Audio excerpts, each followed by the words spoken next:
nights on a Saturday, somebody touched me. It's been said that the best harmony of Southern gospel music comes from family togetherness of both heart and voice. Well, many family groups have impacted Southern gospel music. One of the best was the Wilburns, with their patriarch, Jackie Wilburn. Jackie was born in Tanglewood, Tennessee in 1937. His family roots in gospel music were first sown by his uncle, who taught him shape note music and sang together with his family as the Wilburn family. He found the Lord at age 10, and after graduating from high school, he went to work for his dad on the farm. It was there that he met his future wife, Elaine Smith, and they were married May 24, 1959. God blessed them with 3 sons, Jimmy, Jay, and Jonathan.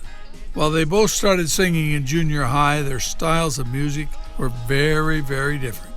In fact, producer Eddie Crook once said to them, "You're going to have to come together if you're going to sing, because Elaine, you sing like Doris Day, and Jackie, you sound like Hank Williams." Well, they did come together.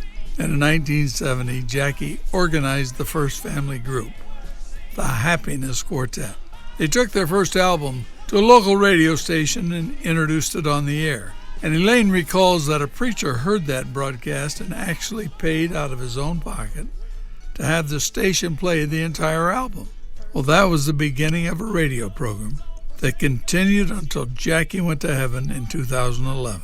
Following his death, his sons Jimmy and Jay continued the Sunday morning program, which Jackie had often used to book many groups into the local high school to sing: the Spencers, the Bishops, the Camies, Primitives, and many others. In 1979, Mr. Wilburn was ordained into the gospel ministry, and he started a church in Hartsville, Tennessee. During this time, the Wilburn family was formed, which included their sons and daughter-in-law, Kathy. They sang together until 1987, when Jimmy and Jay and Kathy left, and the Wilburn Trio began. Well, who is this that I see coming out of the wilderness? Mr. Wilburn is credited with launching the careers of many of today's artists, beginning with his son Jonathan, and Tony Gore, Tony Peace, Ricky Atkinson, Troy Peach, Lauren Harris, and many others. The Wilburn legacy continued when his grandson Jordan teamed up with his dad, and they became Wilburn and Wilburn.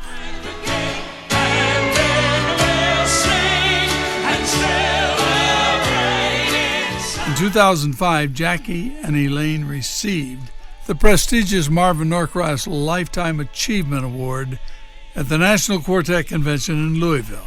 In addition to his preaching and singing, Mr. Wilburn had worked as a lineman, was the owner of a Cumberland Valley company.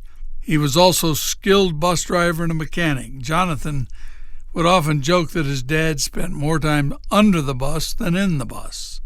Jonathan said, "Growing up, I thought my dad was stronger than Superman, smarter than Einstein, and more talented than Elvis. He could sing, throw a perfect knuckleball, preach the paint off the wall, fix stuff, and DJ a radio program." If there ever was a Christian man who lived his life as one, it was my dad, Jackie Wilburn. Well, Jackie and Elaine sang as a duet after they retired in 2005. But one day we will share all the joys over there. Jackie passed away suddenly one day just before he and Elaine were scheduled to minister at a Gatlinburg retreat. His son Jay used the same scripture at his funeral that his dad had planned to preach on that very retreat.